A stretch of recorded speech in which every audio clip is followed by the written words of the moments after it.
Hey there, Optimize Self Ninjas and Ninjets. This is Justin Archer, aka your sensei, reporting live from the sunny Woodland Hills of, well, Woodland Hills, California, at least today. For those of you joining for the first time, this is the Optimize Self show, the show that's all about helping you rediscover your health, upgrade your fitness, and optimize your wellness, all while having fun kicking ass through lifestyle design. And if we haven't met, then face to face, then there we go. Hey, how's it going? Did you like the Ninja Guy better? You know, option A, option B, option A, option B. You tell me. Right now, you're gonna be stuck looking at me. Sorry. Um, Anyways, we have a kind of fun and exciting show for today. Got a couple topics we're going to talk about, as you can tell from the title. Most of all, sleep, stress, and the Rent Axiom. All right. But also, we're going to help answer or kind of pre-answer, I don't know if that's a real thing, people's questions and help point them in the right direction so that they can ask better quality questions and then I could give better quality answers. Crazy, huh? So we got all that and more coming up. So a little house cleaning before we get started today. If you haven't already, please head over to, and I'm going to put this down here, optimizeself.ninja and take the Optimize Self test. And let me, excuse me, I'm still fairly new to this, so I haven't got a custom lower third overlay. So I'm doing the chintzy kind of like copy paste right before, like I'm doing now. Luckily, this does not take long to create and make.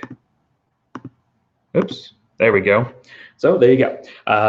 You can head over to optimizeself.ninja and take the Optimize Self test.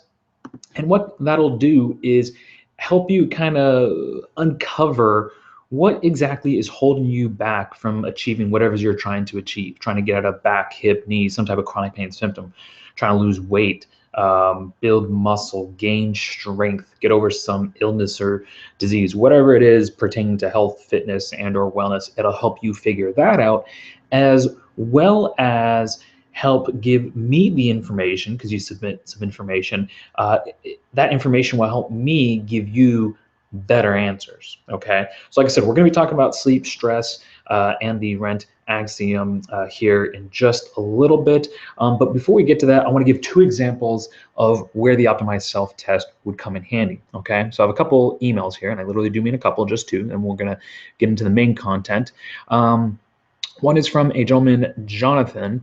He also sent a picture, but I haven't had him have his okay to share that with you, so I'm not going to today. But Jonathan's struggling with swayback and or lordosis. He's not sure. And he wrote in here, give me a second, and there we go. I think this one's for him. Yes. So I'll read the email and then help him the best I can. But Jonathan, and I'll link this to you in an email, so he's watching by now. Definitely recommend taking the Optimize Self test, because it'll allow, again, it's kind of helping me help you. It's giving me the information I need to give you more specific advice rather than more general. Okay, so Jonathan writes, "Hi Justin, my name is Jonathan, and I saw your video on YouTube. I'm not sure which category I would fall under as to whether that I have, or I'd be considered to have swayback or lordosis or both. Please give me your opinion so I can do the correct exercise to help. Lately, I've been having a sore neck after I sit down for many hours during work. If I stand up for more than 10 minutes or so in the same spot, my lower back hurts. I have had this issue for years, but I have just recently began to have more issues due to weight gain in my stomach area. In addition to the sore neck, if I try to sit up straight in my chair by moving my shoulders back a little, I seem to pull a nerve or something inside my back area that creates a strange numbing sensation in my left arm. Also, when moving my arms in a certain way, I feel what sounds like bones or muscles popping as if they are rubbing against each other. I'm guessing it's due to the way my back is shaped. When I stand, my feet stick out to the left and right more than other people I've compared myself to based on what I have on what I have described, does this sound like issues that are caused by lordosis and swayback? Do you think the exercise can help me, or does my back look too far gone to be corrected by exercises? All right. So again, I know, other Optimize Self Ninjas, you can't see the photo. Maybe in the future I can get a sign off by Jonathan to share this photo with you. But Jonathan, I'm looking at the 2 photos that you sent in, and let me make sure here I got this. Yes. And yes, it looks like you have lordosis and swayback. And then for those of you maybe not clear on what is lordosis, is just an extreme curvature of the lumbar spine. So there should be a lordotic or inward curve, but if it's so extreme like that, that would be lordosis.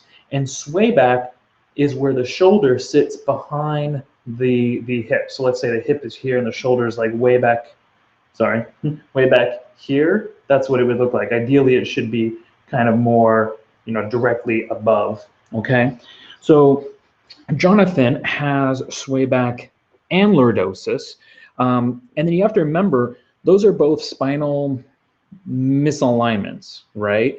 But the spine is one bone made up of segments called vertebra. So it's a segmented bone. So what happens in the lumbar directly affects the thoracic and then also the cervical neck. And he talked about having, I think, some neck pains or stiff neck. So the neck, the swayback, and the lordosis are all the same problem. They're symptoms all caused by the same problem, which is the spine being out of alignment. Now, that said, where to start? Do you start with the lordosis? Do you start with the swayback? Do you start with the stiff neck? Well, I would start with the lordosis first, then the swayback, and then the neck, because as you start to correct the lordosis, you should see the swayback and the cervical pain or stiffness, however you want to refer to it as, that should get better. But if your lordosis goes when you still have a little bit of swayback and or neck pain, then do the swayback, and again, that should correct it. So start with lordosis, then go the swayback, then the neck pain.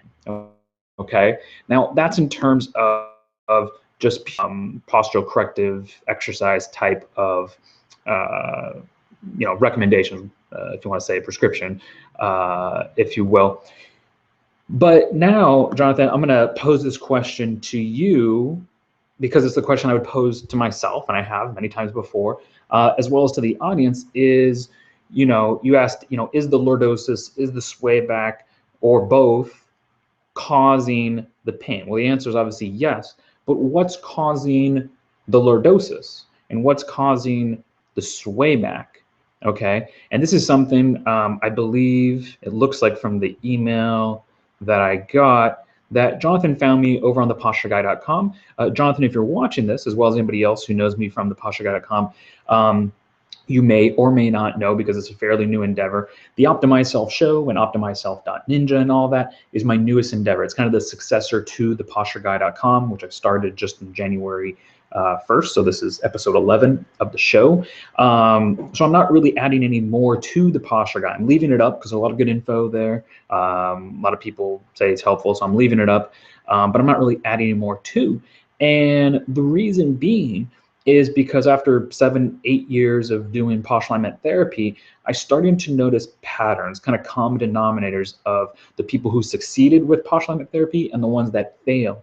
And what I found is that as much as many of us would like to, no amount of posture corrective exercise could outweigh suboptimal lifestyle, meaning which, this is something I say a lot, but I think it bears repeating. It's the one thing every show right now that I hope if someone takes away just one thing, it's that your body is a stimulus response organism, and it responds to stimulus 24/7 without prejudice.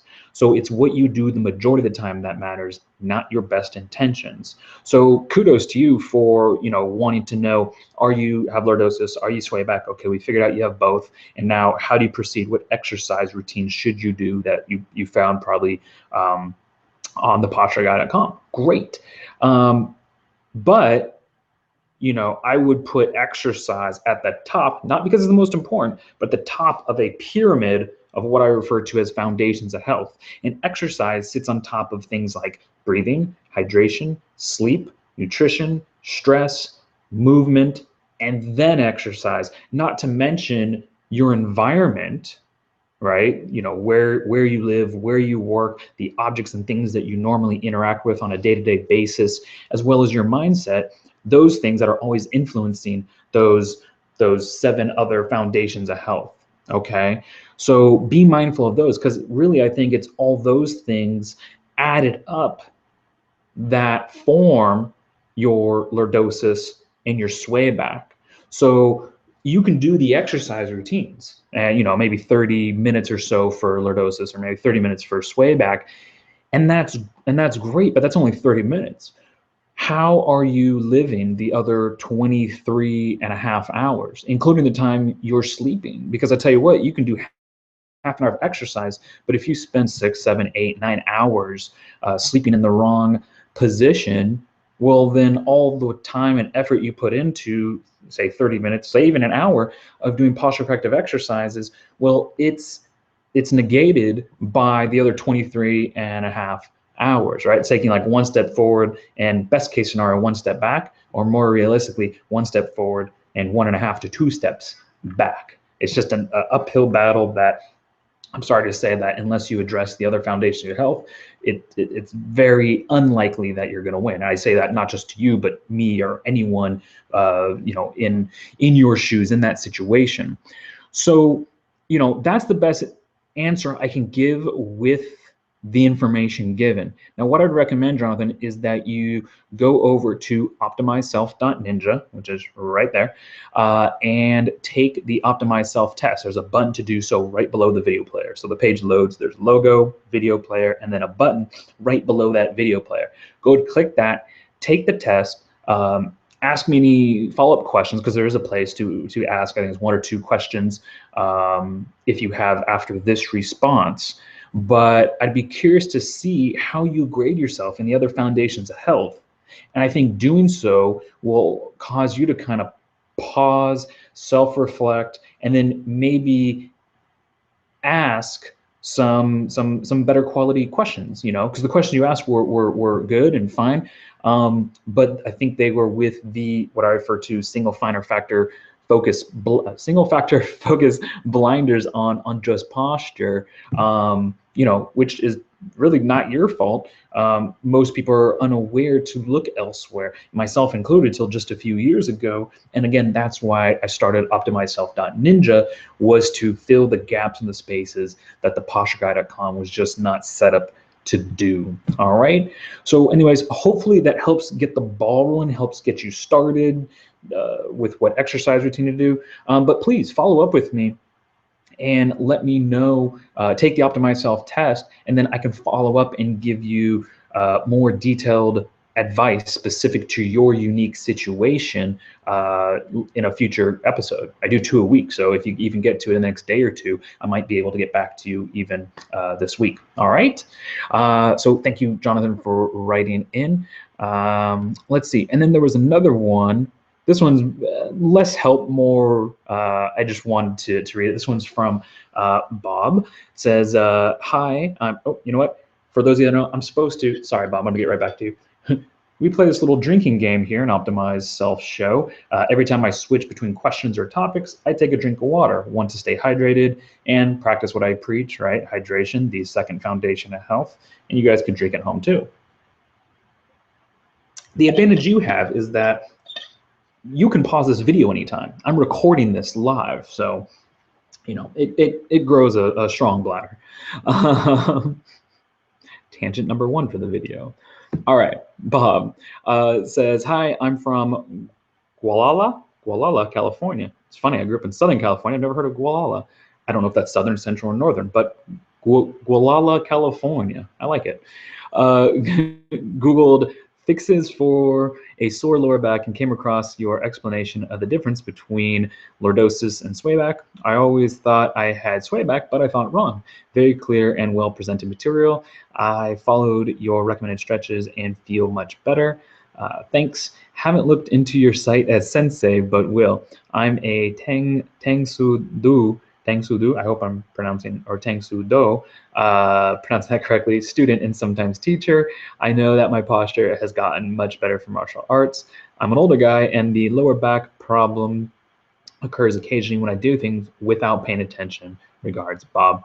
Bob, thank you very much for your kind words. I'm glad that you found the videos over on thepostureguy.com helpful, informative, and beneficial to you. That is awesome. Yeah, the lordosis and swayback is one of, if not the most popular video posts. I did a couple on them, 2 or 3. That kind of almost like a series. They seem to be the most important. I mean, Jonathan, who I was just talking to before, or addressing his issue, he was confused too. Do I have swayback? Do I have lordosis? Turns out he has both. And then how does he go about addressing them? So thank you for your kind words. Like I mentioned, Jonathan, I'm always looking to be of more service to you and to everyone else who's watching. And the way that I could do so is through people heading over to optimizeself.ninja, which is my new, if you want to say, project or endeavor. It's kind of the successor to thepostureguy.com. I won't go into it all again. If you want, you could rewind to where I was addressing Jonathan and telling him kind of in the introduction what the Optimize Self show and Optimize Self .ninja is all about. But basically it's a successor to the postureguy.com, and I jokingly refer to myself as sensei. Truth be told, I haven't been in to any martial arts since I was young. I want to say somewhere between the ages of 8 and 12, and I did, I believe it was pronounced Shadokan Karate. So yeah, I'm sure you can definitely, you can school me. You would be my sensei in those terms of martial arts. But yeah, optimizeself.com was taken, so we went with optimizeself.ninja. But I like it, being a ninja of your own self, and that's basically what I and the other ninjas and ninjets over there do. Is we just try to kind of crowdsource as much information and experience as we can in order to help each other rediscover health, upgrade fitness, and or optimize wellness, basically through lifestyle design and making it all fun. So if that sounds like something that you would be interested in, then please come on over to optimizeself.ninja. If you have any further questions, please let me know. The best way would be to take the Optimize Self test. So if you go to optimizeself.ninja, there's a video player, a button, click the button, fill out your email, and then you'll be emailed a link to a Google form. You just take the form, and it should help you kind of uncover maybe some things that are holding you back, as well as help give me the information I need, so that way I could answer whatever questions you leave for me inside, more specific to your unique situation or something that you're struggling with. Because I like to make all the content here on the show contextual to what you need, want, and deserve. Okay, whatever you deem is most important.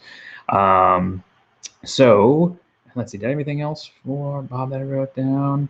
I think that is it. Let me see. Oh, something else that Bob said, and we're going to be kind of referencing late in the show. So Bob, if you want to continue watching, please do so. If not, we're going to move on to another topic. But something that Bob mentioned in email that kind of was a red flag for me. It says, I know my posture's gotten much better doing martial arts. I'm an older guy, and the lower back problem occurs occasionally when I do things without paying attention. And it's do things without paying attention. That was the red flag for me, Bob. So thank you. I'm glad you used those words, because that makes a perfect kind of segue into some of the things that we're going to be talking about today. Sleep, stress, and the Rent Axiom. Because I think it is, when we don't pay attention, then it seems like symptoms, whether it be weight gain, whether it be chronic pain, muscle tightness, whatever the issue, the problem may be, seems to, suddenly arise out of nowhere. But the more we pay attention, or maybe we hadn't paid attention, but we review, hopefully weekly, or at the very least monthly, but hopefully weekly, and go, okay, how have I done this past week? Am I better, same, or worse? And what have I changed? And what can I now change headed into tomorrow and next week to adjust, right? Almost like adjust the sails and move in a slightly different direction. Or am I doing exactly everything correctly and I want to kind of keep on? Did I find a formula, a recipe that works for me, and do I want to continue to follow that?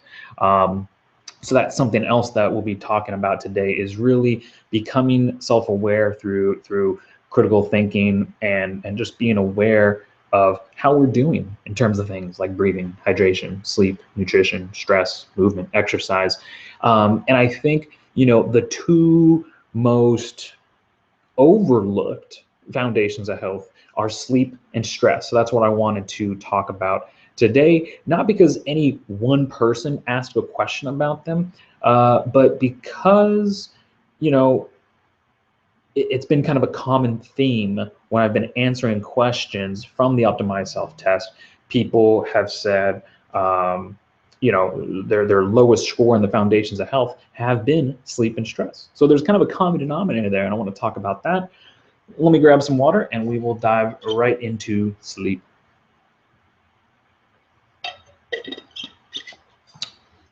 All right. Let me move some stuff on my screen. All right. So sleep. Sleep is huge. It is very, very important. If you've ever seen my past videos where I show the pyramid, the foundation of health, sleep is the third most important foundation of health. Really third only to breathing and hydration. Obviously, you need breathing more than you need hydration and sleep.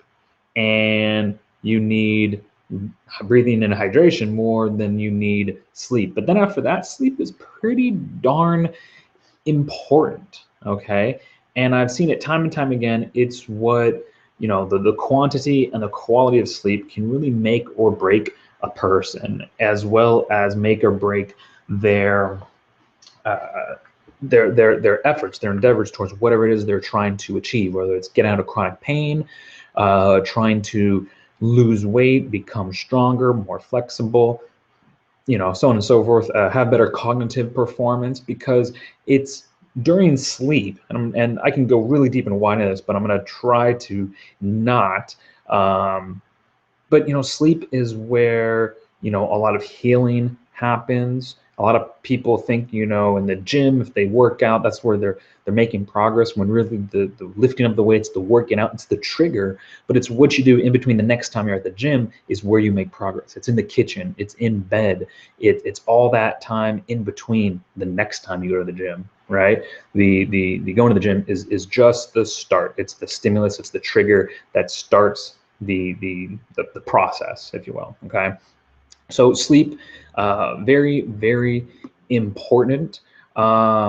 It's so important, or let me say, it's so detrimental to your health that Guinness Records has actually stopped accepting entries for sleep deprivation. These are the people who you can, jump motorcycles over cliffs and juggle chainsaws and swallow swords and do crazy stuff like that. That is definitely, you're flirting with death there. They'll accept all of that, but you will be denied. They're denying any new entries for sleep deprivation. So let that kind of just bounce around there, and you'll start to go, oh my gosh, yeah, it really is that bad. And so this is something, those first three foundations of health that I work on people when I work with them one-on-one, is breathing, hydration, and sleep. And sleep is huge.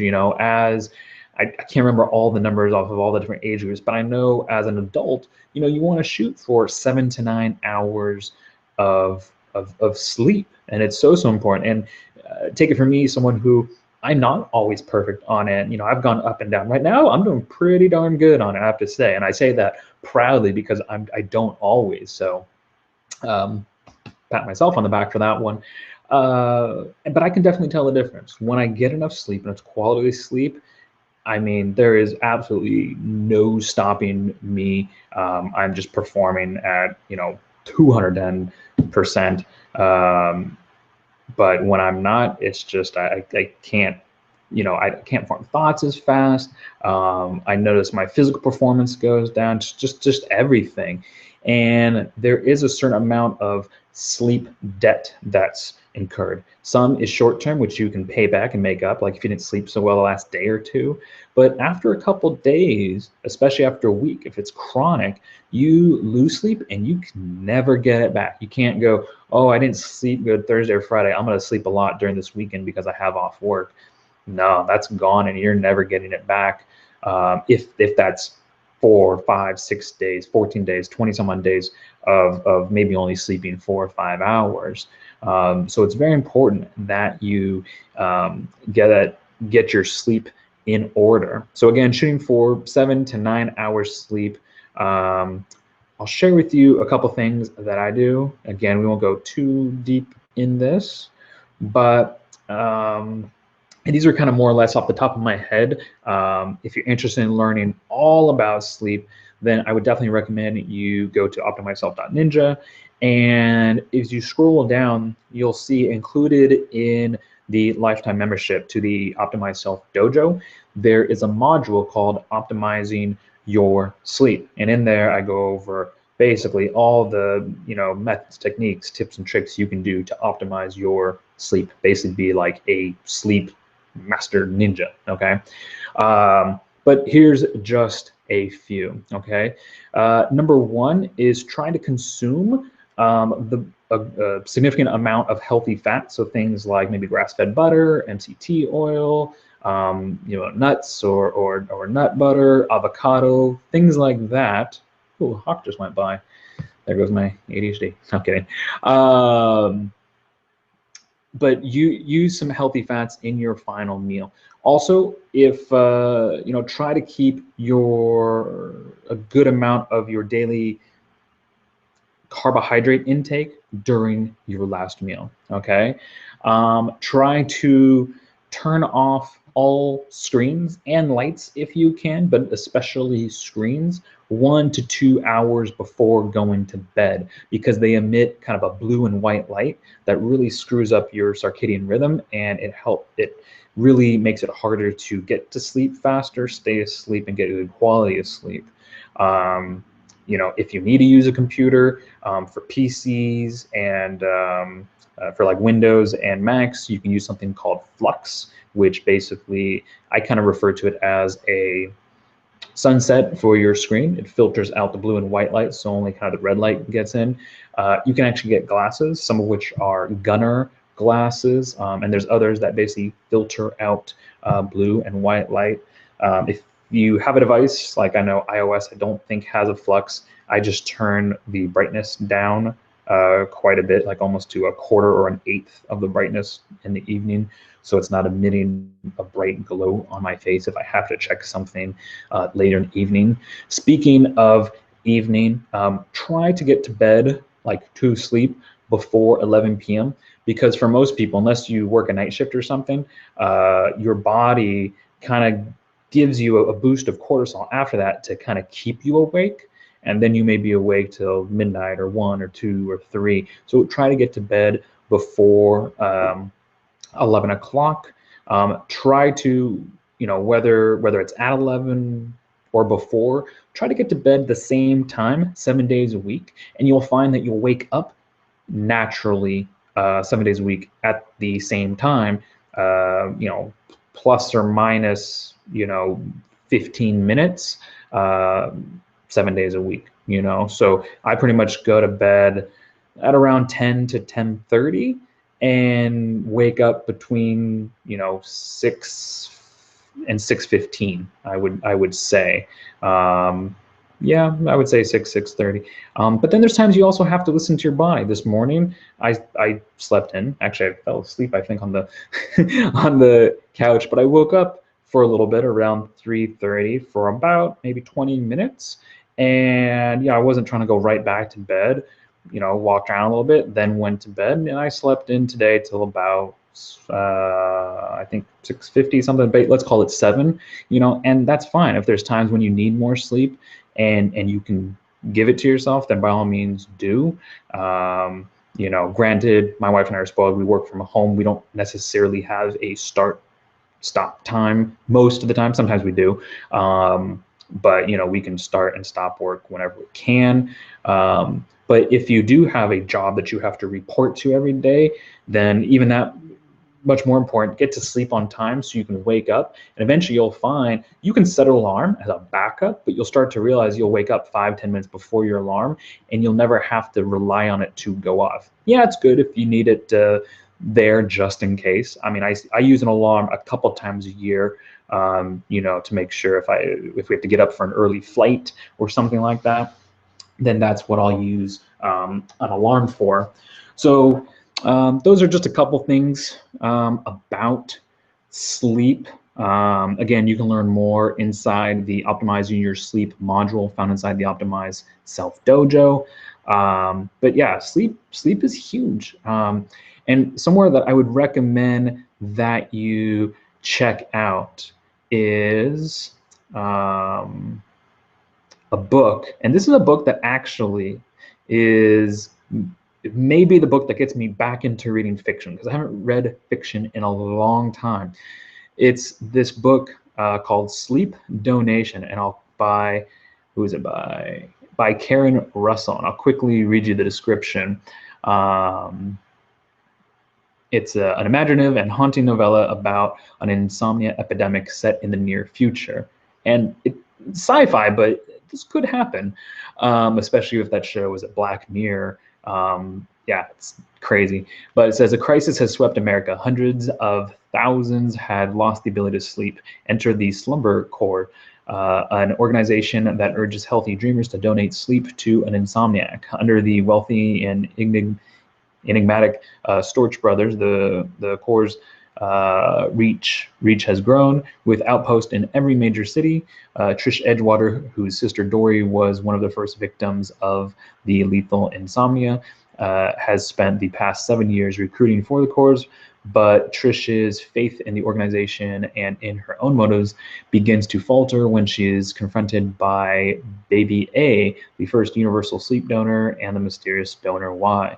Sleep Donation explores a world facing the end of sleep as we know it, where night worlds offer black market remedies to the desperate and sleep deprived, and where even the act of making a gift is not as simple as it appears. So yeah, maybe not so far off. It's science fiction, but maybe not so far off. If you want more kind of science-based stuff, there's plenty of good stuff out there, including what's in the Optimizing Your Sleep module. All right, so check that out. But I think sleep and the next foundation of health we're going to be talking about, stress, they go together, because when you don't get enough sleep or enough quality sleep, you're more stressed out physically, cognitively, emotionally, all that. And same thing, it works the other way, right? Stress can negatively or positively, depending on how you train your body to react to it, could hinder the amount you sleep or the quality of sleep you get. So let's talk about sleep now. Let me grab some water here. So stress is another one that I find when people take the Optimized Self-Test is usually one of, if not the top 2 or 3 lowest scored foundations of health. And another kind of comment I see that goes with it is, like I'm not really stressed, but I don't know how to gauge this. I don't know how to measure it versus these other things. And I get it. Sometimes stress is tough to quantify, but people, I think, feel chronically stressed. Well, unfortunately, I would say by my own experience and from watching others, is I think a lot of society are stressaholics. And there's actually a book written on this by Heidi Hanna called Stressaholics. I definitely recommend you check it out. It's a good read.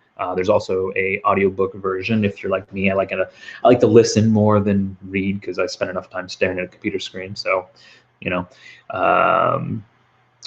but yeah, I think a lot of people are stressaholics. There's actually certain hormones that make us feel good when we are under stress, but almost like tap water or like a faucet that's left on too long, like we might be using that water for something and we walk away, and we forget that faucet's on, it could do a lot of damage and cost us a lot of money if that faucet's left on. Unfortunately, our faucet to stress has been left on, and it's gone unchecked for a long time. Now, one thing to be clear on is stress is necessary for health, right? We need stress. There's eustress, which is good stress, and distress, which is bad stress.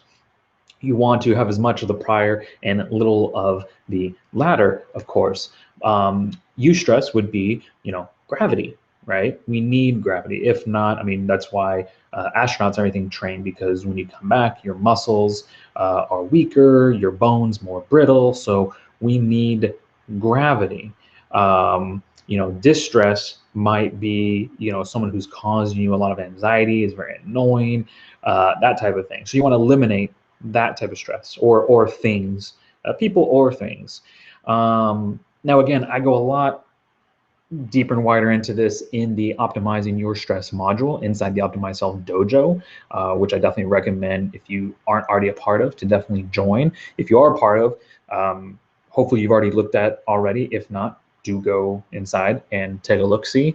Something I want to talk about today is something since the making of the Optimizing Your Stress module that I'm thinking about adding or making some edits to and including is something called and this is something I learned from an author, Rory Vaden, who wrote a book called Take the Stairs and also Procrastinate on Purpose.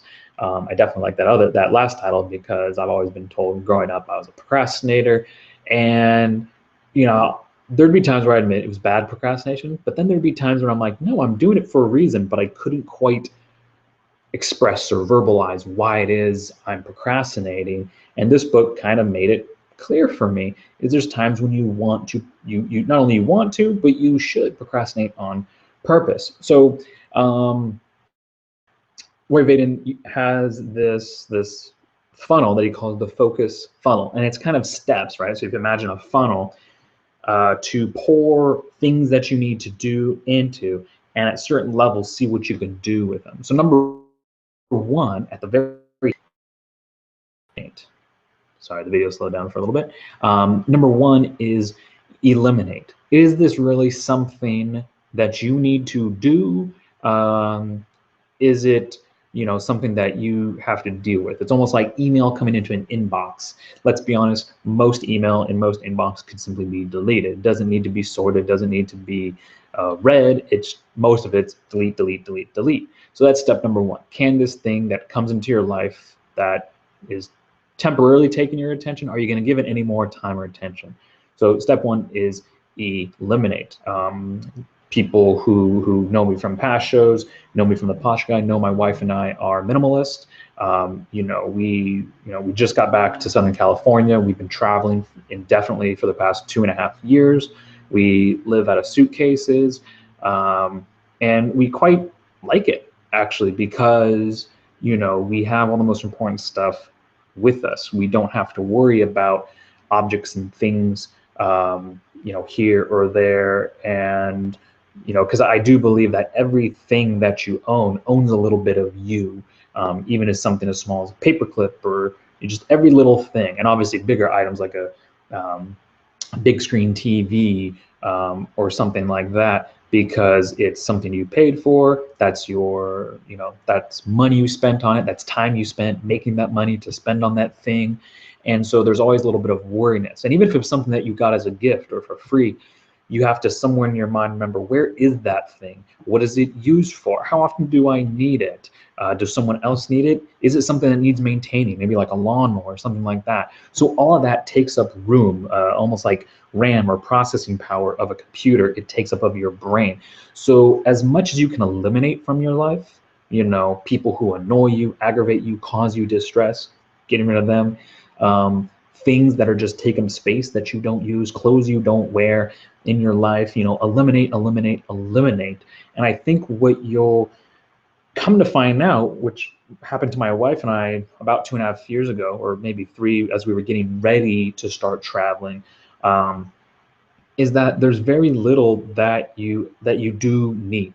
I mean, the two most important things that I know I own is, my wedding ring, mostly sentimental, but is worth a good amount of money.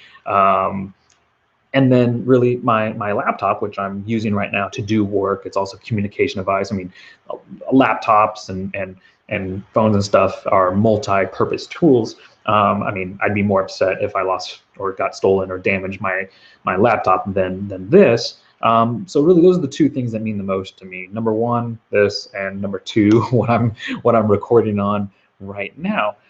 Other than that, if you guys haven't already noticed, I more or less wear the same thing, not the exact same clothes, but I wear, I have a couple pairs of black athletic shorts. I have like 2 pairs of jeans, and then I have several gray shirts. And I don't know, some time ago, I looked at myself in the mirror and said, "Hey, this is a good look for you." And then more or less, I don't have to worry about what am I wearing today. It's more or less the same thing. So that's less decision-making power that I have to put towards that I can put towards, hey, what am I going to talk on the show today? How am I going to help Jonathan or Bob or anyone else who's asking a question? How can I make the Optimized Self dojo and the Optimized Self show, how can I make it provide more value to more people? I'd rather put my energy towards that than what am I going to wear, what goes with what.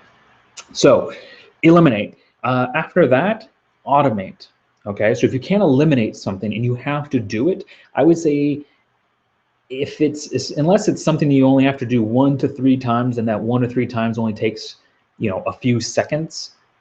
If it's something that that's going to have to be done, automate it. Okay, perfect example is I just finished helping my dad rent out a property in San Diego, and if you posted a rental place on Craigslist, don't take this personally, but almost every rental Craigslist ad I've come across sucks beyond compare to what I put together. And not, it's a very simple description. There's maybe 1 or 2 pictures. Sometimes there's none. I don't get that. But I actually put together the Craigslist ad much like an online sales page, and then I had a video walkthrough. I had it then lead to a Google form that someone would fill out. That Google form would then put them in contact with the roommate who they would be meeting, which would then automate into scheduling when they should meet the person, and then put them in contact with the owner, which is my father. And it did all of that. And because, after doing it one time of me having to do all those steps, I figured, well, why not use technology to automate this? And now it's push button. The place is rented out, but if we were to need to rent it out again, I simply turn the machine back on and it does all that for us, instead of having to do it manually. So look at things that you can automate. If you think you're going to have to do it, if it's going to take you a couple minutes, or especially if it's going to take you half an hour, or longer, find some way to automate it. And with technology nowadays, there's usually a service, there's a software that could help you with that. Okay, if you can't eliminate it, and if it can't be automated, or this could be kind of a subcategory of automation, look to delegate it. Look to see if someone else can do it for you, or possibly even better than you. We all have our strengths and weaknesses. And so if someone can do it better for you, one, if you can do it with technology, if you can automate it for free or low cost, yeah, do that. But if you can do it, if someone else is offering a helping hand and they can do it for free or for low cost, if you have to pay for someone to do it, weigh that against what is your time worth doing it. And some people may say, especially perfectionist, I am a recovering perfectionist and recovering stressaholic. Some people may say, yeah, but they're not going to do it as well as I can. I understand being fearful of that and relinquishing control to have someone else do something that you've always done. And what I would say to that is, when you delegate to someone, if it's something that you would spend 30 minutes yourself doing, take 90 minutes to teach someone else how to do it. You might go, well, why would I spend 3 times the amount of time to teach someone how to do something I can do in 1/3 of the amount of time? The reason being is because Automating or delegating to someone is to your time as compounded interest is to your money. So if you teach me how to do something for you, and whether I do it for free, or let's say even if I charge you for it, you know, and you spend 90 minutes doing it, well, after the third time I do it for you, that's 30 minutes every time I do it for you that you're not spending. That's 30 minutes that you could be doing something else, spending time with your family, going for a walk, doing anything, that you want to do rather than that thing that before it was, oh, I had to do because I'm the only one that can do it. Okay. So that's how to properly delegate. So we got eliminate, automate, delegate, and then procrastinate. And I don't mean procrastinate. There's certain things, it's like, yeah, I should be doing this thing, but I'm not. I'm talking about procrastinate on purpose, because a lot of people say, oh, I have to do this thing because it's important. That's fine, but I think a lot of times with the inbox and all social media, and we get all these notifications, right? Ding, ding, ding, ding, ding. Everything seems important, but you have to ask yourself, is it urgent? Because a lot of things nowadays, people, oh, it's important, it's important. Is it urgent and important? And the things that are urgent, yes. And the things that if you can't eliminate it, automate it, or delegate it, and it's urgent, it needs to be done like 5 o'clock this afternoon or tomorrow, whatever, then yes, get on it and do it. If it's something that's important but doesn't need to be done for a week, a month, a quarter, a year, or whatever, then go ahead and put that off. Maybe set a reminder, to come back around and remind you in a day or a week or whatever. And then maybe when you have more time, you can put it through that filter again, and you can go, that thing that you purposely procrastinate on, you can say, can I eliminate this? Can I automate it? Can I delegate it? Can I procrastinate it again for another week? Because a lot of times things that are important but they're not urgent, they're going to fill the time anyways that you give it.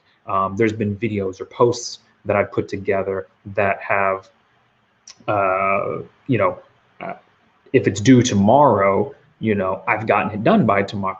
And if it's the same thing, but it's due next week, it takes me a week to do. So, again, procrastinate, but procrastinate on purpose. So those are just a few things about stress. Again, I really think Rory Vaden, again, who's the author of Take the Stairs and Procrastinate on Purpose, really good on time management. I agree with him. Time management too isn't just a method, a technique. It is also, it's an emotional issue. You can't just say it's these techniques and everything like that. It's the emotional importance and urgency that we put on things that are requested of us. So check those out. What else? Also, again, like I said, a lot of people have a tough time quantifying stress. There's certain things they know. They're like, right? They know that thing stresses them out. But you'd be surprised how many things stress people out and lag around, just soaking up energy from people. Energy that could be towards making healthier life decisions. Not sure what that was. Energy that could be put towards making healthier life decisions that instead are caused being stressed out or mad at someone else. So what I'd recommend is using what's known as HRV, or heart rate variability training, to test, measure, track, and train your stress response. Yes, I said train your stress response. You can actually train yourself to turn on or turn off your flight or fight response. But before you train yourself to do so, it's important that you're aware of what's stressing you out. Maybe it's a slow web page that loads. Maybe it's someone cutting you off. And you may think, hey, I just get upset with them for a few seconds when they do it. Hey, you son of a expletive, blah, blah, blah. But then through a measuring device, or an more of which I talk about in the Optimize Self Dojo, you learn that, hey, not only am I stressed about this now, but it's lasting for half an hour afterwards. Wow. Do you want to give a person who cuts you off that much control over your life? Do you like being controlled by that? Of course not. No one does. So imagine being able to train your response, the severity and the length of time in which that stress negatively affects you. and the opposite, how you can actually positively influence yourself through eustress and minimize and decrease your reaction to distress. Well, it's all possible. So look into that, heart rate variability training. And I think that's it. Let's see, on stress. So let's see what else. Let me grab some water. Let me finish that up.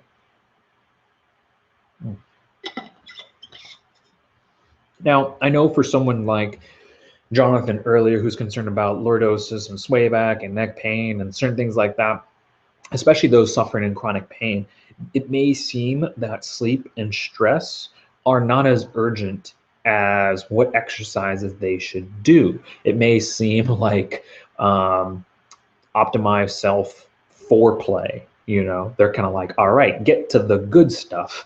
What are the exercise and everything? And I totally understand when you're in, you know, a certain amount of chronic pain isn't going to make you be calm and think logically. It's more like, can we get out of pain? Can we get out of pain? And that's why I actually put together inside the Optimized Self Dojo something called the Optimized Self First Aid Kit, which is it's 20 exercise routines for 20 of the most common chronic pain symptoms: lower back pain, upper back pain, shoulder pain, hip, knee, scoliosis, things like that, plantar fasciitis, and more. So 20 of the most common chronic pain symptoms. So you can use that to relieve your pain to the point, in many cases it eliminates the pain, but at least relieves the pain. Maybe you're 9 or 10, it gets you down to a 4 or 5. So that way you can think clearly and go, okay, I understand exercise is a part of it, but exercise alone is not the most efficient way or most successful way of going about curing myself of chronic pain. Because again, it's what you do the majority of the time that matters, not your best intentions. So even though you may do exercises very well for half an hour, we have to look at what are you doing the other 23 and a half hours. And that's what the Optimized Self system, the framework, is built upon. That's its foundation. So it's important to look at, I actually put the foundation of health in stages: breathing, hydration, sleep. Stage 1, that's rediscovering your health. Okay, so breathing, hydration, sleep, nutrition, stress, that's upgrading your fitness, and then movement and exercise on top of all that for optimizing your wellness. And there's stages, not phases. They're not something you go through. There's something you build upon. And if you're not getting the results you want, or you're getting results but not as quickly, then what I would recommend, and I'm actually working on, is reviewing. I know for some people, critical thinking, self-awareness is harder for some than others, but it's really neat to see people after they take the Optimized Self test, and especially those in the dojo, I can see the quality of question being asked continue to rise every time they ask me something. Whereas maybe the first question is, Justin, my back hurts, what do I do? To, Justin, my back hurts, do you think it's how I'm, well, which exercise should I be doing? Then maybe, Justin, my back hurts, do you think it's that I'm sitting a lot in this position, or I've been eating these foods, do you think any of them could be causing inflammation, which is making my pain worse? There's an evolution of their questions. And so I think, asking those questions, becoming more aware is really the key to uncovering and deciphering what's holding you back, or what are the contributors to your symptoms. All right. And that kind of brings us to also what you have to do every day to be successful. Whether successful to you means not having chronic pain, whether successful means being able to run faster, jump higher, lose weight, be stronger, whatever the case may be. And this is also something too from Rory Vaden, and it's called the Rent Axiom. Okay. And it says, success is never owned, it is only rented, and the rent is due every day. And I like that because I think success could be in anything, but you can replace success with something else. So for example, health is never owned, it is only rented, and the rent is due every day. Fitness is never owned, it is only rented, and the rent is due every day. Wellness is never owned, it is only rented, and the rent is due every day, right? You can't eat healthy one day and expect to be healthy. You can't work out one day and expect to be fit. And you can't work out healthy one day and eat healthy one day and expect to be well forever, is to have wellness. It's something that you do all the time. Same thing as, you know, if you're financially successful, or you're in your career, you're successful, or your marriage. It's not just one day or one thing that makes or breaks it. It's the accumulation of all the parts done, executed on consistently, which adds up to success. Okay, so that's the rent axiom. Okay, success is never owned, it is only rented, and the rent is due every day. Okay. Let's see, last but certainly not least, after I take a drink of water, is I have some questions for you, okay? My lovely audience. So these are questions that I would like your answers to in the comment section below. You can also answer them over on the Optimize Self Ninja Facebook page. If you haven't already been there, go to facebook.com/Optimize Self Ninja.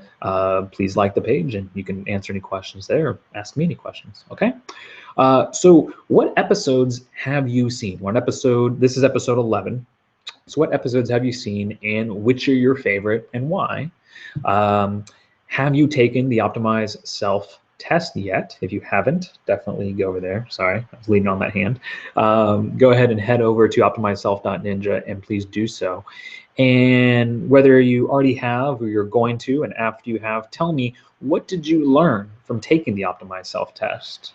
Like I already mentioned too, please, if you haven't already, go like the Optimize Self Ninja Facebook page. Also on that page, I post catalysts of the day. I do through Instagram, but you'll see them pop up there. And these are questions of the day, thought of the day, fact of the day, quote of the day, challenge of the day, that kind of thing. Seven days a week. They're short little 15-second videos. And I'm interested to know what you think about those. You know, what have they made you think about or question? What kind of changes have they helped you with? You know, what are your thoughts on those? And let's see, last but certainly not least, have you checked out everything included that you get with the lifetime membership to the Optimize Self Dojo? And if you haven't, again, go to optimizeself.ninja. It's pretty much a one-page web page that we have going on there. And at the top, there's the logo. Then there's the video player, which is a playlist of all the episodes of the Optimize Self show, including this one soon, probably the end of the day. Then there's the button to take the Optimize Self test. And then below that, if you scroll, it'll summarize everything that's inside the Optimize Self Dojo, all right? And I want you to look through that, and if you're already part of the dojo, let me know, which do you find the most helpful? Which have you found the least helpful? Which have you looked at? Because there's a good amount of methods, techniques, tips, tricks, tools, guides, resources included in there. So I want to know, like I said, what are the most important, the most useful to you? Which are the least? Maybe which ones have you not seen?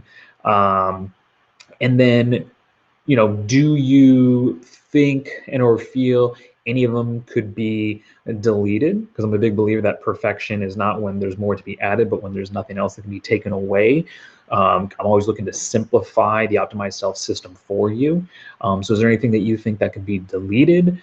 Is there also anything that you do believe should be added, or anything that's in there that you like, but you would like more if it was changed a certain way? Because the benefit, the great thing about the Optimize Self Dojo and the Optimize Self Arsenal included, all the tools and guides and resources, is it lives on Google Docs. So it's the Optimize Self Arsenal is a Google Doc. It's a live document. You can actually, members can go in and make suggestions, ask questions, and I can answer them there. And if need be, I can make edits, and I don't have to send you out a new link to here's version 2.1 or whatever.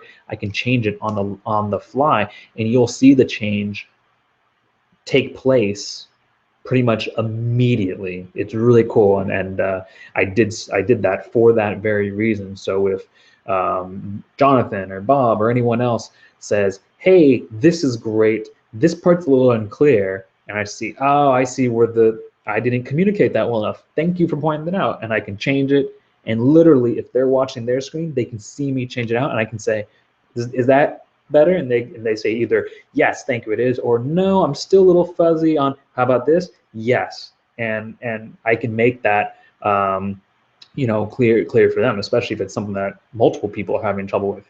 I want to make it so it's of most value to the most people possible. Okay, and I think that pretty much takes us to the end. That closes out for today. So yeah, I would say, as always, if you're watching this video on YouTube, please give it a thumbs up if you liked it. You can also give it a thumbs down if you disliked it. Leave me a comment if your emotions on the show, or thoughts or feelings, are more complicated than that, or if you have a follow-up question to something I said inside this episode, that would be great. If you can think of anyone that would benefit from this information, or that you think would enjoy asking me a question and me answering it on the show, then please share it with them, whether it's through YouTube's many share buttons and features, or if you're part of the Optimized Self email list and you get this, please forward this onto them. I know they would appreciate it. You thinking of them, I would appreciate it, and you would get to be both of our heroes. And if you haven't already, please subscribe to the Optimized Self Ninja YouTube channel. Links to all this will be at the very end and in the show notes inside of YouTube. That way you could be, kind of up to date on everything that's happening over in the Optimized Self Ninja ecosystem. All right. Anyways, thank you guys for joining me today. I really, really appreciate it. You're awesome, and I look forward to seeing you inside the next video. Until then, take care and be a good human.